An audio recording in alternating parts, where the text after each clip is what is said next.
Live देखते हैं इसको।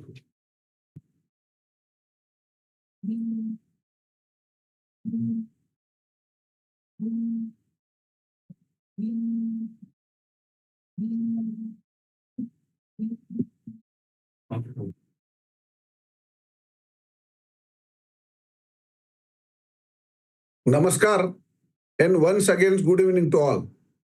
On behalf of Akhil Bhartiya Adhivakta Parishad Devgiri Prant, I warmly welcome you all to today's lecture in this important series for the District Judge and JMFC Civil Judge Junior Division Examinations. It is my privilege to introduce today's esteemed speaker, Shri Sandeep Dnyanoba Munde sir.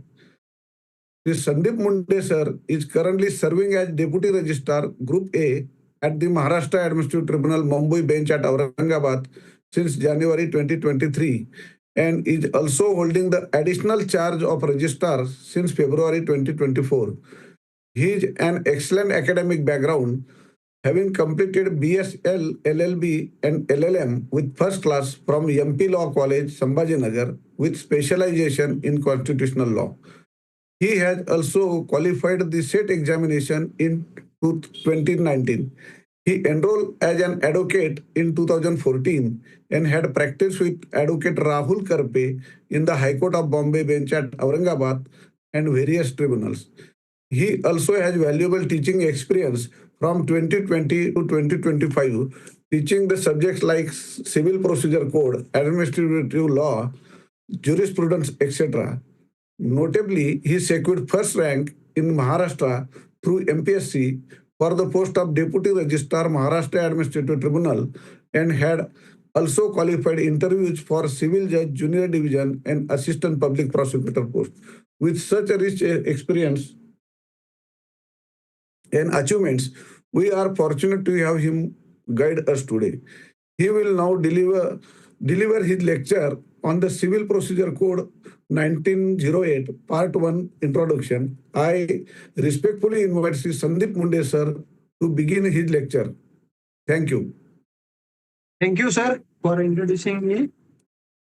So, today we will start to discuss with the introductory part of the Code of Civil Procedure 1908. First at all, we know, as we all being the students of law, after completion of the LLB, you all are the practicing advocates before the various forums, including the District Court, High Court.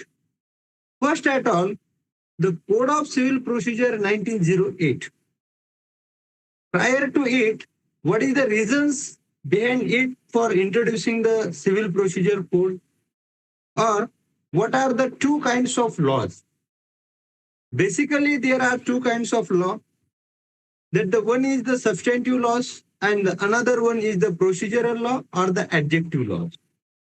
We know the basic difference in between the substantive law and the procedural law. So what the substantive law provides? Substantive law provides the rights or the duties, and the examples of the substantive laws are the BNS, that is the Indian or the earlier Indian Penal Code, Contract Act, Transfer of the Properties Act. And the procedural law prescribes the process, or whatever given under the substantive law, procedural law provides the process or the way to achieve whatever the rights and the duties given under the substantive law. So the basic difference in between the substantive law and the procedural law is that substantive law provides the rights and the duties, and the procedural law gives the enforcement of that rights and the duties. It is the way to achieve the rights and the duties given under the substantive law. Another part with regards to the civil procedure and the criminal procedure. Whatever the criminal antecedent, whatever the criminal offenses, whatever the offenses registered, that will be covered by the criminal procedure. Now it will be covered under the BNSS. Second part with regards to the civil procedure. What the civil procedure gives civil rights with regards to the compensation or the damages, and the criminal law gives the penal provisions or the punishments. Another thing with regards to it is that the law are of three kinds. why we have to focus upon the code of civil procedure or the civil procedure. The first word is the civil. It deals with regards to the civil litigation. It deals with regards to the compensation or the damages. Second word with regards to the procedure which prescribe the process. And the third one is the code. Why we shall say it is the civil procedure code and not as a civil procedure law or not as a civil procedure act. What is the reasons behind each? There are three kinds of ordinary laws. The first one is the general law. The example is the law of tort. Second one is the code. And third one is the act. So the code is the exhaustive treatment, that is the complete code. Why it is not called as act? If we take the example of the act is the limitation act or any other act. It deals with regards to the particular subject, a limited purpose. But the code is the exhaustive treatment, or that is the complete code. Therefore, if anybody asks for the meaning of the word code, the meaning of the code is that a systematic collection of statutes, body of laws, so arranged as to avoid inconsistency and overlapping with regards to it. Therefore, if we peruse the code of civil procedure, it is not just a code of civil procedure. It also includes the CPC plus the civil manual of the Bombay High Court plus the delegated legislation power to the state as well as the High Court. Therefore, sometimes the Honorable High Court also makes the amendment with regards to the code of civil procedure, that the delegation of powers in favor of the state government as well as the High Court. If we put the glance on the code of civil procedure, it is a complete code including the total 158 sections. How much sections are included under the code of civil procedure? It is just 158 sections plus 51 orders. And in orders, there are rules. The maximum rules are provided under Order 21, that is 106 rules. Plus appendixes has also been provided under the Code of Civil Procedure. That is, the appendix means the pleadings forms. Unless what is the pleadings forms is there, we can't say the pleadings, how to make the pleadings. So first at all, we have to need to understand the process, and to get the substantive justice, the procedure must be, unless the procedure is simple, expeditious, and inexpensive, substantive law, however good, are bound to fail in achieving their object and reaching the goal. What I have read, unless there is the procedure is simple, expeditious, and inexpensive. How the process is required? Process should be required a simple process, expeditious process, and inexpensive. If the process is itself a complicated, process is not expeditious, then the substantive law will not work unless there is the effective procedural laws. Now turning to our point, we all know the two maxims. The first one is the ubi jus ibi remedium. What is the meaning of the ubi jus ibi remedium? Wherever there is right, there is a remedy. If any person is aggrieved by any of the act, any decision, he has a right to lodge the proceeding. So the first thing is the ubi jus remedium. Whenever there is right, there is the remedy. Second thing is that who may approach to the court? That the person aggrieved may approach to the court. So what is the history of the code? Whether this 1908 itself has been introduced or prior to it, there is a historical development with regards to it. Yes, there is the history of the Code of Civil Procedure. Till the 1859, there was no enactment with regards to the Code of Civil Procedure. First time in the year 1859, the first enactment has been made with regards to the Civil Procedure Code, which is the Uniform Civil Procedure Code. Thereafter, though the code 1859 has been enacted, but it is not applicable, it is not made applicable to the Supreme Court, and it is found there are so many defects, though amended. Thereafter, the new code has been enacted. The historical development is that the first code enacted in the year 1859. Then the 1877, the new code has been enacted. Then in the year 1882, another code was enacted and amended from time to time. So prior to 1908, prior to the present enactment, there was the 1859 code, 1877 code, and 1882 code.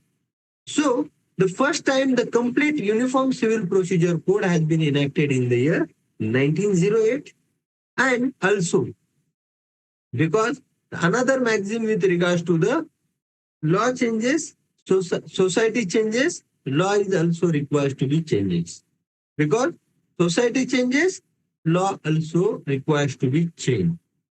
So whatever the enactment made in the year 1908, there was also found some defects, and it is also amended from time to time. So the major amendments in the year 1951 and 1956.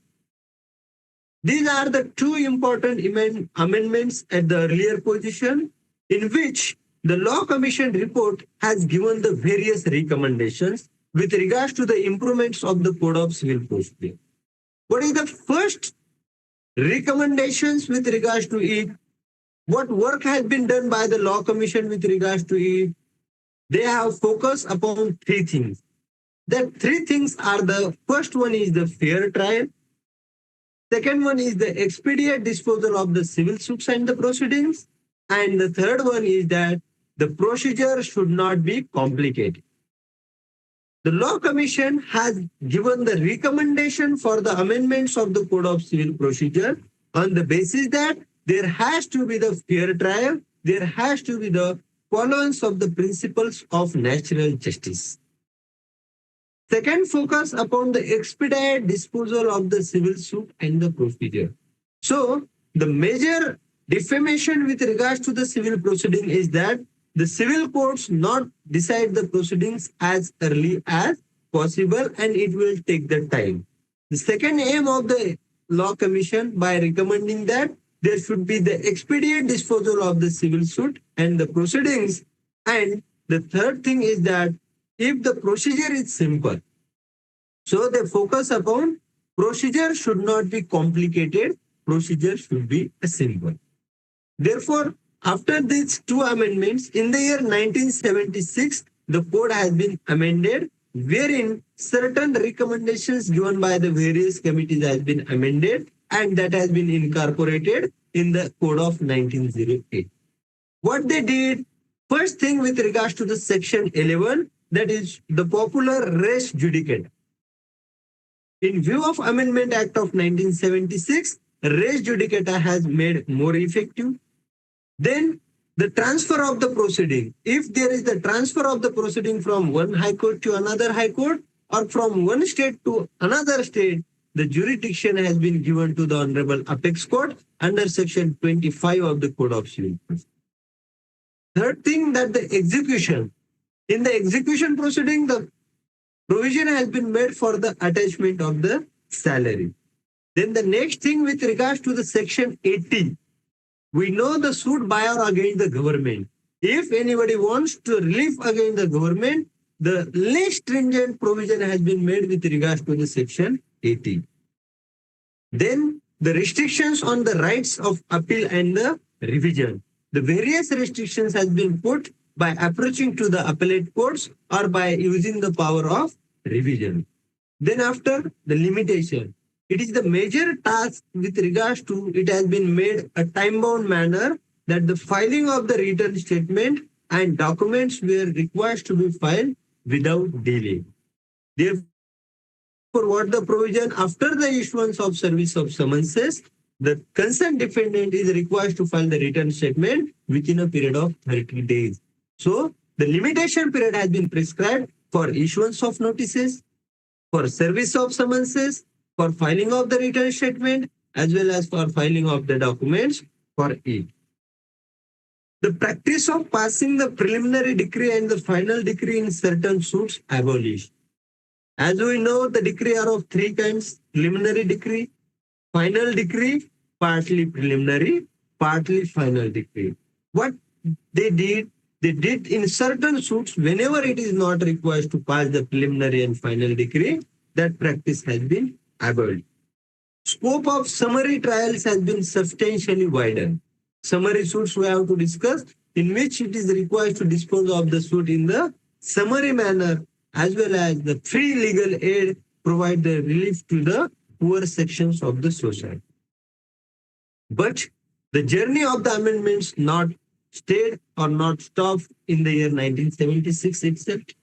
Thereafter, the appointment of Justice Malimat Committee has been made, and in the year 1999 and the year 2002, on the basis of committee's recommendation, Code of Civil Procedure has been amended by virtue of Amendment Act of 1999 and 2002. What they did, for each and every movement, they prescribed a time limitation. In the year 1976, time limitation is only to the extent of filing of written statement or for the parties. By virtue of this amendment, time limitation has also been provided for pronouncement of the judgment. So, it is not only the restricted duty towards the lawyers to assist the court, but the court should also complete their work within a time-bound manner. So, by virtue of these two amendments of the year 1999 and 2002, the time limit prescribed in certain matters for issuing summonses, filing written statement, amendments of pleadings, production of documents, examination of witnesses, pronouncement of judgments, as well as for the preparation of decrees. What it indicates?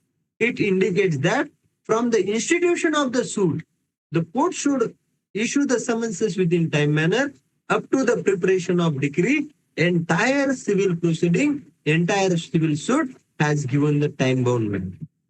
Second thing which have been focused by virtue of this, that the section 89 has been inserted under the Code of Civil Procedure for settlement of the dispute outside the court. If you have to approach the court, the settlement of the dispute can be settled outside the court by virtue of arbitration, conciliation, lok adalat, or by any other modes prescribed under section 89. The number of adjournment has been restricted. Then the recording of evidence, the major problem with regards to the availability of the witnesses on time. By recording the evidence, the provision has been made for the appointment of the court commissioner. Endless arguments, shortened time limit, permission to file the written arguments, written notes of argument that we can file, and the scope of first appeal, second appeals, later patents appeal, and the revision has been curtailed by virtue of these Amendments Act of 1999 and 2002.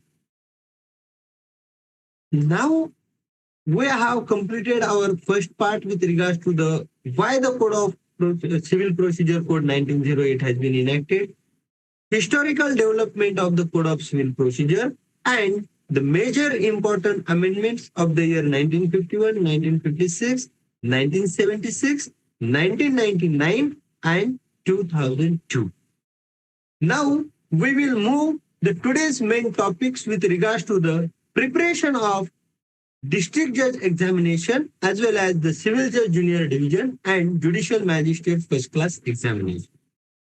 So, if you peruse the question paper pattern of the preliminary examination, in the preliminary examination for district judge, there are 100 questions. Each question carries 2 marks, and you have 90 minutes to solve the 100 questions. If you peruse the last paper of the district judge of the examination of the year 2024, in which out of 100, 13 questions asked about the Code of Civil Procedure.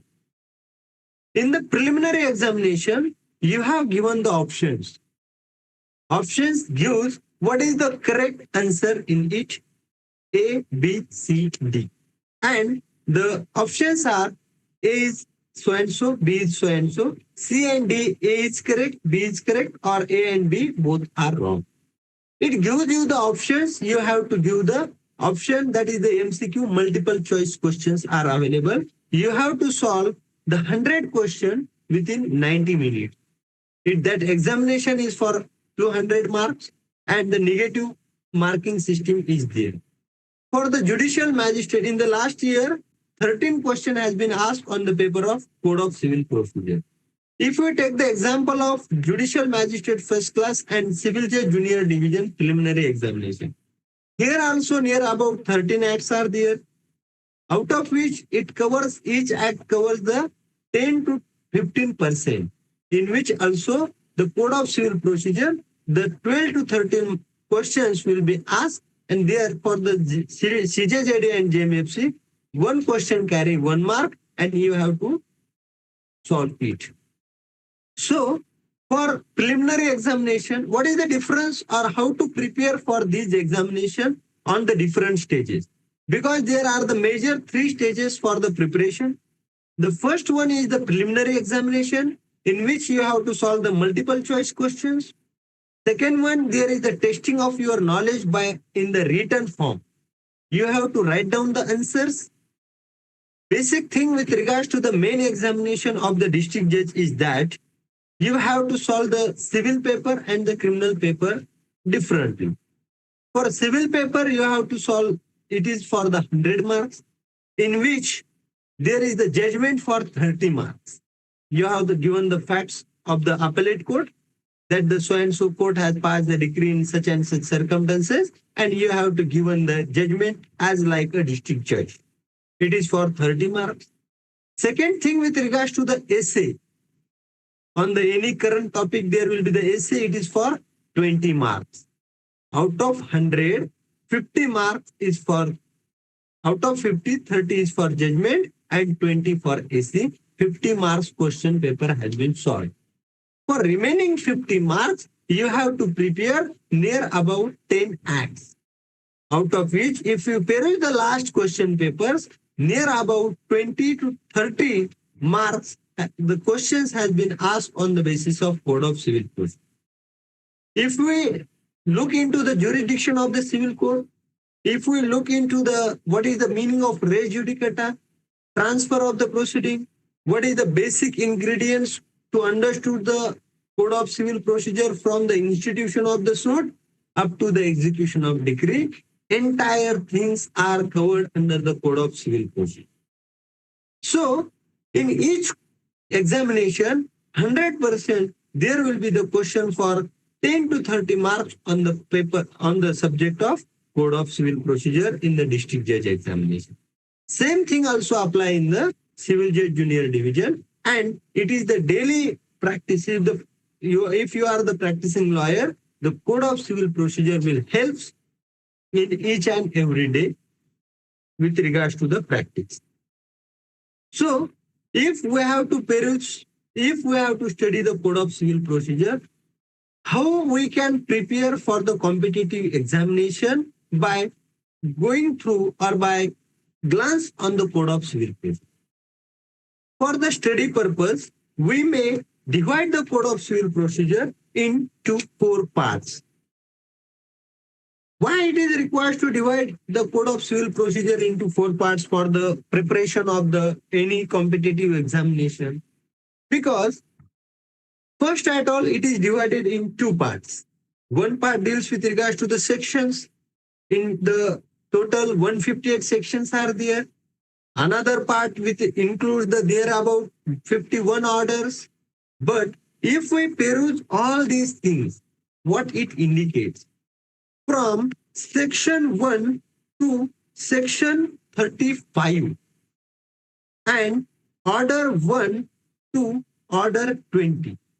This we will consider as the first part for our study purpose. Why it has to be considered? Section 1, always there will be the short title, extent and the commencement. Section 2 is the definition clause. If you peruse the earlier preliminary examinations paper, In each and every examination, there will be the question with regards to the what is the definition of decree, what is the correct definition of decree, what is included in the definition of decree, what is not included in the definition of decree. So the definition clause also important for the preliminary examination. The definition clause opens the entire doors of the code of civil procedure. What is meant by judge? Who may be called as judge? What is the concept of judgment? What is the concept of order? What is the decree? Who may be called as decree holder? Who may be called as judgment debtor? The words or the spheres used in the code of civil procedure has been defined under the section 2. 3, 4, 5, 6, 7 deals with regards to the section 9. I say the section 9 is the key opening statement or the key opening section of the code of civil procedure, which defines the jurisdiction of the civil code. Section 9 states with regards to the what the civil code can take the cognizance of which cases. Section 9 states the civil court is having power to take the cognizance of all suits unless his cognizance has been expressly or impliedly barred. If there is the bar, maybe expressly or impliedly. For that purpose, we can take the example of the Surface Act, that after introduction of the Debt Recovery Tribunal, you cannot approach to the, if there is any notice under 13.2 or 13.4, you can't approach to the civil court, you have to approach the Debt Recovery Tribunal. Same thing with regards to the cooperative court, same thing with regards to the work tribunal. Section 9 is the opening section. Section 10 states about res sub judice, stay of suit, for if there is the involvement of any question which is substantially in earlier suit, you cannot proceed with both the suits. The subsequent suit requires to be stayed. Section 11 reads about the res judicata. For in the interest of the state or for the interest of the public at large and for the parties, one cause of action, for one cause of action, one suit and one decision is sufficient. What is the meaning of res judicata? For the same cause of action, for the same relief, you cannot approach to the court again and again to harass the other party. Section 12 states the bar to further suit. There are the certain provisions under the Code of Civil Procedure in which there has been specifically stated there has a bar to entertain the civil proceedings on that count. 21A, Section 11, Section 47(1). These are the examples that it is created bar. You cannot file the suit if there is a specifically provisions which has been mentioned with regards to the bar. 13 and 14 deals with regards to the foreign judgment. Section 15 to Section 21A. What Section 15 states? Place of suing. Where to file the suit? If the property is movable, if the property is immovable, if the property is in the another nature, if it is the wrong to the person, if it is the wrong to the movable, it gives the place of suing which deals with regards to the territorial jurisdiction of the civil courts. Section 15, 16, 17, 18, 19, 20, 21 states with regards to the objection to the jurisdiction. Under the civil law or any of the law, if you have any objection, you have to raise the objection as early as possible. You keep mum and thereafter you cannot raise the objection. You have to raise the objection at the earliest possible opportunity prior to the framing of issues. 22 to 25. It deals with regards to the transfer of the proceeding from one court to another court. If the proceeding lying before the same under the same district court, you have to move before the PDJ under Section 23. If it is under the same high court, you have to move before the high court. But if it is under the different high courts and under the different states, then you have to move to the Supreme Court. So the journey from Section 9 to 25 deals with regards to the jurisdiction aspect, res sub judice, res judicata, foreign judgment, and the territorial jurisdiction of the civil court, that is the place of suing and transfer of the proceeding from one court to another. What is the introductory lecture? Introductory lecture shall use the definition, shall use the introduction with regards to the entire act or the entire proceeding. So, if we put straight to the section 25, up till now, we have not touched to the orders. We have just looked towards just put a glance on the section part up to the section 25. Now, if we move towards the section 26, what is the section 26? Section 26 is about the institution of suits. How to institute the suit. We are already there is the section 15 with regards to where to institute the suit, but the section 26 deals with regards to the institution of the suit, in which it has been stated every suit has to be instituted by presentation of plaint. Now the thing is that we don't know the plaint. We don't know what is required to be included into the plaint. Now we have to move towards our order part. If we see the order first, order 1 deals with regards to the parties to suit.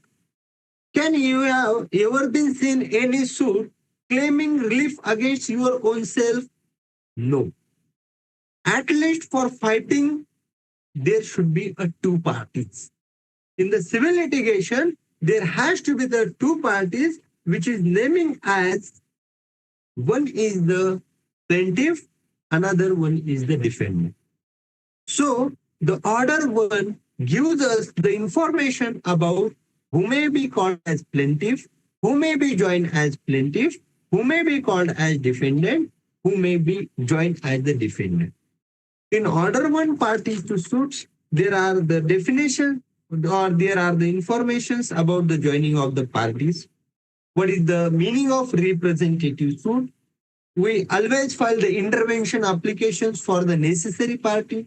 What is the concept of necessary party, proper party, and other party? For proper adjudication of the any claim, there should be the necessary parties.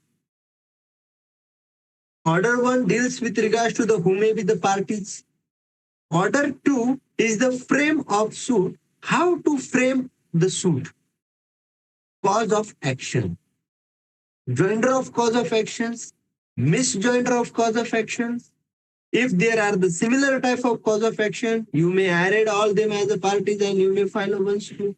But if there are the different cause of action, so the order 2 name is the frame of suit. How to make or what should be the frame of suit? It deals with regards to the cause of action. Order 3, with regards to the recognized agents and the pleaders. Now our role is there. Every person is not vigilant on their rights.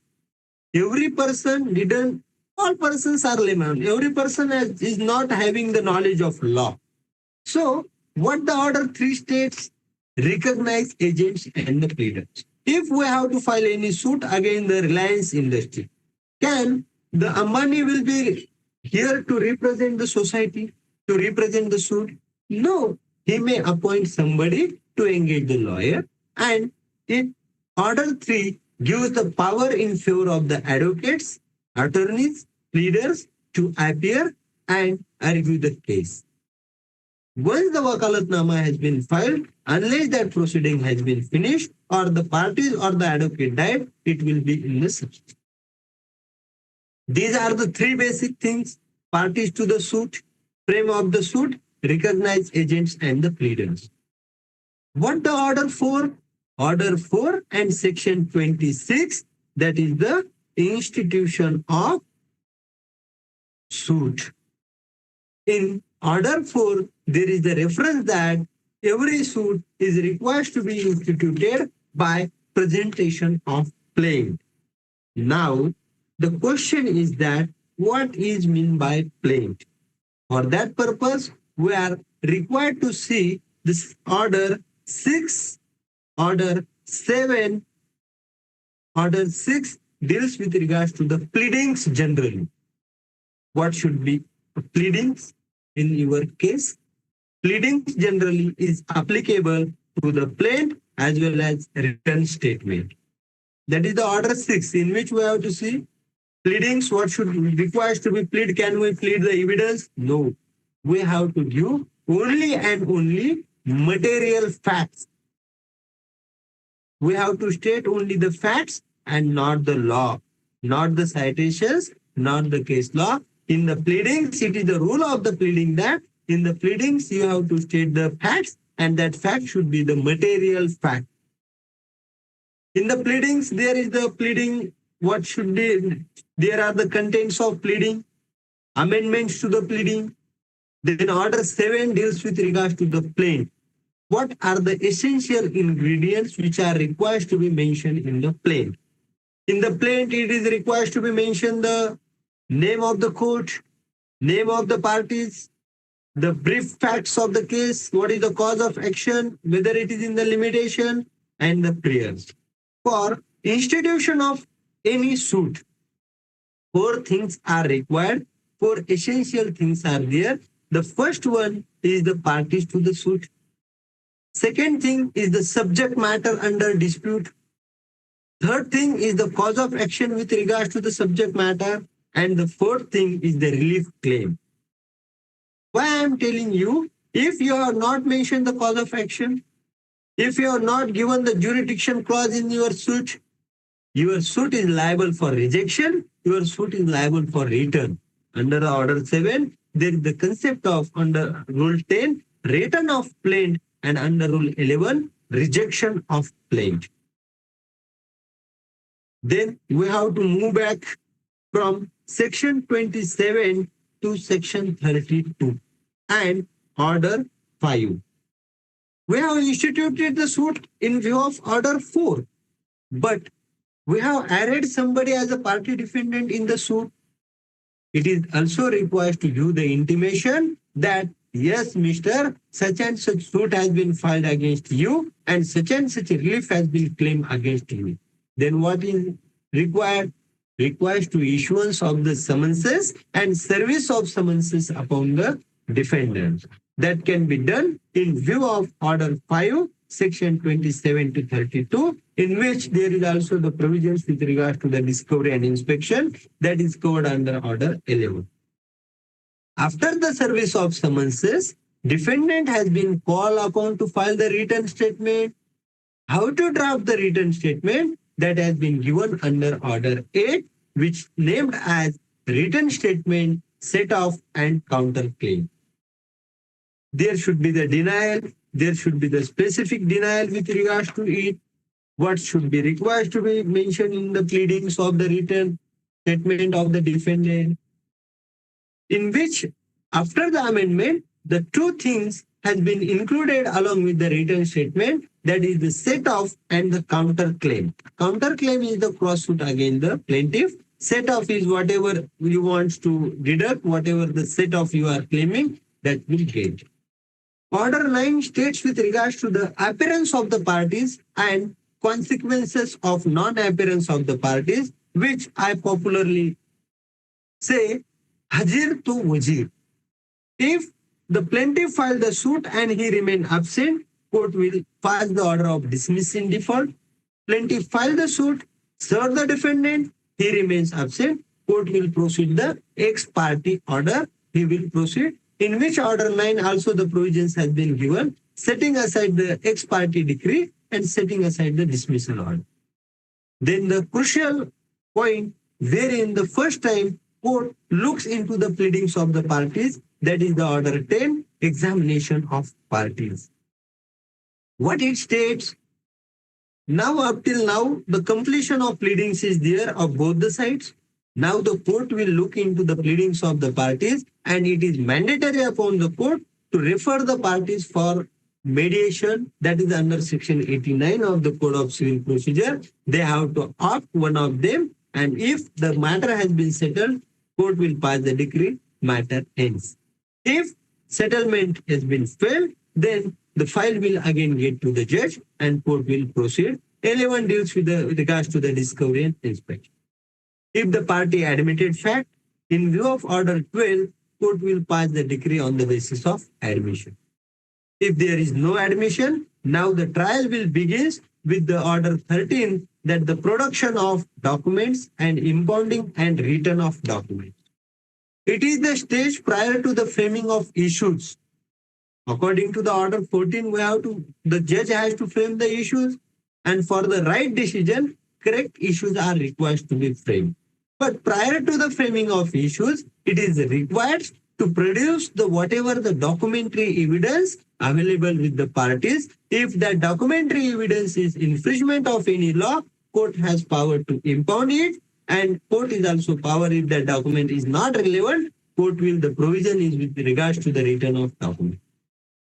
Order 14 is the bone of judgment that deals with regards to the issues, framing of issues, determination of issues, or the issues agreed upon. According to the order 14, what is the issue? Court will say one party asserts, another party denies, fact in issue arise. Issues are of three kinds: issues of facts, issues of law, mixed issues of facts and law. So, according to the order 14, court will frame the issues.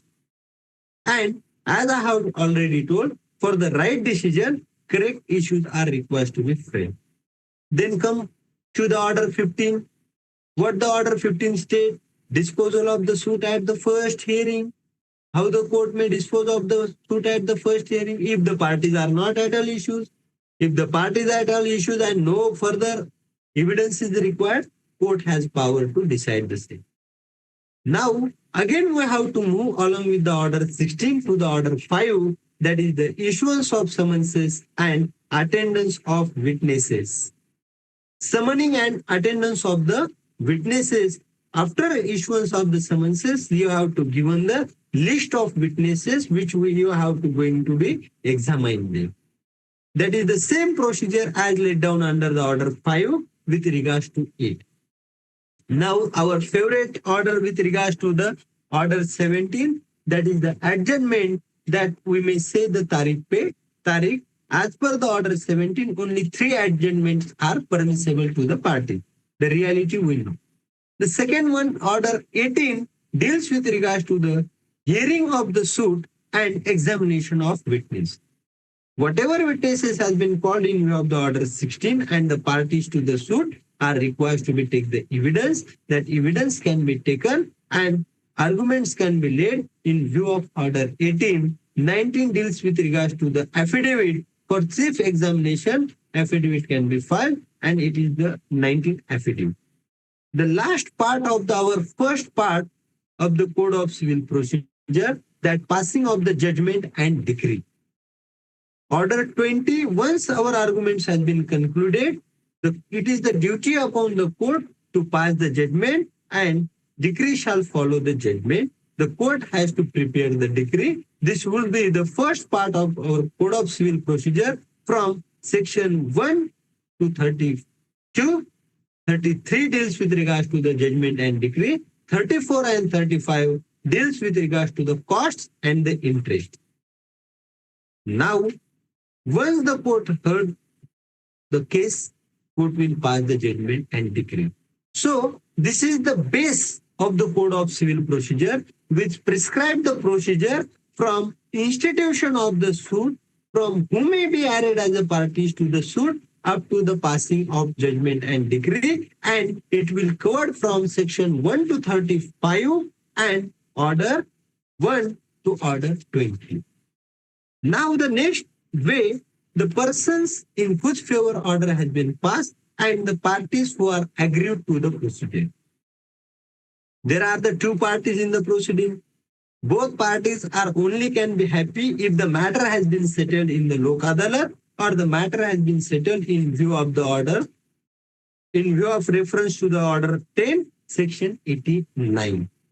So, the second part of our CPC is from section 36 to section 74 and order 21, in which there are total 106 rules are there. That is the execution procedure.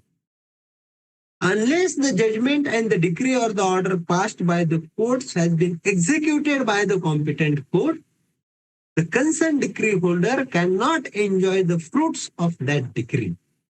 So, the Order 21 and Section 36 to 74 prescribe the procedure for execution of judgment and decree. So, this is the major part, and many times various types of questions have been asked on these points, that is the execution of proceeding. In the execution of proceeding,